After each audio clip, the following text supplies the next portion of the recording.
So this man made a confession that led the FBI to solving a 20-plus-year-old missing person case. Go ahead and sit back, relax, go ahead and grab your snacks, and let's go ahead and dive into the case of Larry Webb. So in 2000, 41-year-old Susan Carter was going through a custody battle with her then partner Rick Lafferty. The two weren't able to live together, so what ended up happening was Rick moved in with his parents, and Susan ended up moving in with a friend of hers, along with her 10-year-old daughter Natasha Carter, who also went by Alec. Now the friend she was staying at lived in Raleigh County, West Virginia, and with Susan only stayed there for a short amount of time before her and her daughter disappeared on August 8th of 2000. Now friends and family weren't able to get in contact with either one of them, as well as the father of her child wasn't able to get in contact with them, knowing the fact that they was in a custody battle together. Now due to her going MIA, they would go ahead and notify law enforcement with launching an investigation on her disappearance. Police would go ahead and investigate the person she was staying with, who was Larry Webb at the time. He would tell law enforcement that he had no idea what happened to him because he just came home one day and saw that they were missing. Now police just assumed that since there was a custody battle going on, that she just took her child and just left the state. And in most cases where the parent take the child across state lines, they had to get the FBI involved. Now the FBI would launch an investigation, but after a set time period, they wouldn't find any kind of clues that led to their disappearance. As well as the house she was staying in, they saw that there was no foul play, so they just dismissed it that she just left. Now the case would go on for years, where Rick, who was the father of Natasha,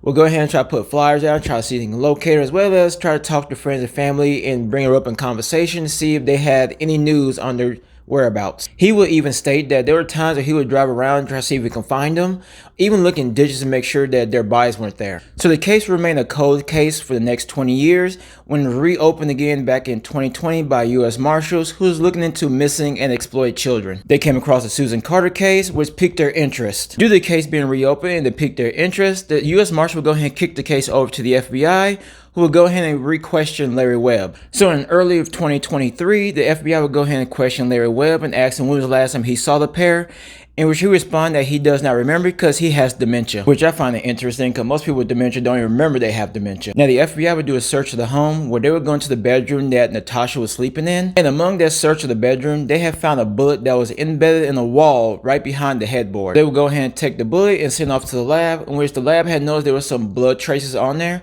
And upon doing some tests on the blood, they found it was a match for Natasha Carter. So with the DNA come back as a positive match for Natasha, the FBI would go ahead and arrest Larry Webb and indict him on murder charges. Now at the time of his arrest, Larry Webb was actually 80 years old and was having some health issues. And since he started having declining health issues, they would go ahead and move him over to Mount Olive Correctional Complex. Now upon being moved to a new complex, Larry Webb would go ahead and confess to what happened that day. Larry Webb would go on to say that on the night of August 8th of 2000, he would get into a heated argument with Susan Carter because he had found that there was some money missing in his house. He had assumed that Susan was one that was stealing from him, so he would go ahead and confront her, which turned violent. And during the heated argument, Susan would go ahead and deny that she was taking anything from him, which infuriated him even more, to a point where he just took his gun out and shot her in the head once. And realizing what he had just done, he knew he was going to go to prison for this. While at the same time, he had remembered that Susan's daughter Natasha was asleep in the next room. So knowing that he couldn't have a witness to the crime he just committed, he had went to the bedroom of Natasha while she was sleeping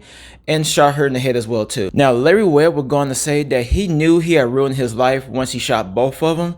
So what he ended up doing was he moved both their bodies down to the basement and then cried himself to sleep that night. Now some of you may be wondering, like, this is kind of stupid. Who would shoot somebody over some money? But you'd be surprised at how common that actually is. Because the typology of someone that would do something like this is known as resource protection, in which a person can justify their action of taking the life of another person if they feel that they are being robbed of their food, money, clothing, weapons, housing, or even partners. A good example of this would be The Walking Dead. If there's ever a zombie apocalypse, that'd be the first thing people would do is protect their resources. So the very next morning, he would go ahead and wrap the bodies up in linen and then spend the next 2 days digging a shallow grave in his backyard. He would then carry that secret on with him for the next 20 plus years. And then shortly after confessing what he did, he would tell them exactly where to find the bodies at. So then the FBI would spend the next 3 days looking for the bodies, in which on the third day, they actually found both bodies of Susan and Natasha Carter. And a few hours after they found the bodies, Larry Webb would pass away from his medical condition. Now, police would believe that the reason why Larry Webb had confessed to the crimes was because he had a come to Jesus moment right before his death. Now, law enforcement would go ahead and hold a press conference in which they announced the close of the Susan Carter case, with announcing that Larry Webb had confessed to the crimes that he committed right for his passing. Rick Lafferty was at the press conference as well too, where they presented him with Natasha's necklace as a gift. So that concludes our story for today. So I'm curious, how many of y'all have actually experienced a deathbed confession? Go ahead and leave a comment down below to let me know your experience. As well as if you like more stories like these, stay tuned to my channel. I like to post at least once or twice a week.